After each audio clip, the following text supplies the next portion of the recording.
അതെ, അൻവറിൻ്റെ ഒരു സാന്നിധ്യം ഈ തെരഞ്ഞെടുപ്പിൻ്റെ അകത്ത് ഒരെണ്ണപ്പെട്ട തെരഞ്ഞെടുപ്പിലാണ്. നിങ്ങൾ മാധ്യമങ്ങളൊക്കെ വലിയ പ്രാധാന്യം കൊടുത്തു അൻവറിന്. എന്തുകൊണ്ടെന്ന് ചോദിച്ചാൽ അൻവർ ഒരു നയപരമായ ഒരു രാഷ്ട്രീയ സമീപനം സ്വീകരിച്ച് വന്നയാളെ പുറത്ത് CPM-ൽ നിന്ന് വിട്ട് അദ്ദേഹം കോൺഗ്രസിലേക്ക് വരണമെന്നായിരുന്നു ഞാൻ അന്നേ ആഗ്രഹിച്ചതും ഞാനത് സംസാരിച്ചതും.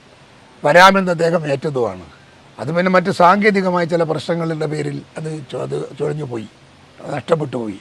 അദ്ദേഹം കോൺഗ്രസിലേക്ക് വരാൻ അദ്ദേഹം തയ്യാറുണ്ട് എങ്കിൽ പാർട്ടിയോട് ആവശ്യപ്പെട്ടാൽ അത് പാർട്ടി ചിന്തിക്കും, എല്ലാ നേതാക്കന്മാരും ചർച്ച ചെയ്ത് അത് ഉചിതമായ തീരുമാനമെടുക്കും. ഒരിക്കലും അൻവറെ പോലെ ഒരു രാഷ്ട്രീയക്കാരൻ വേണ്ട എന്ന് കോൺഗ്രസിനെ പോലൊരു പാർട്ടി പറയില്ല.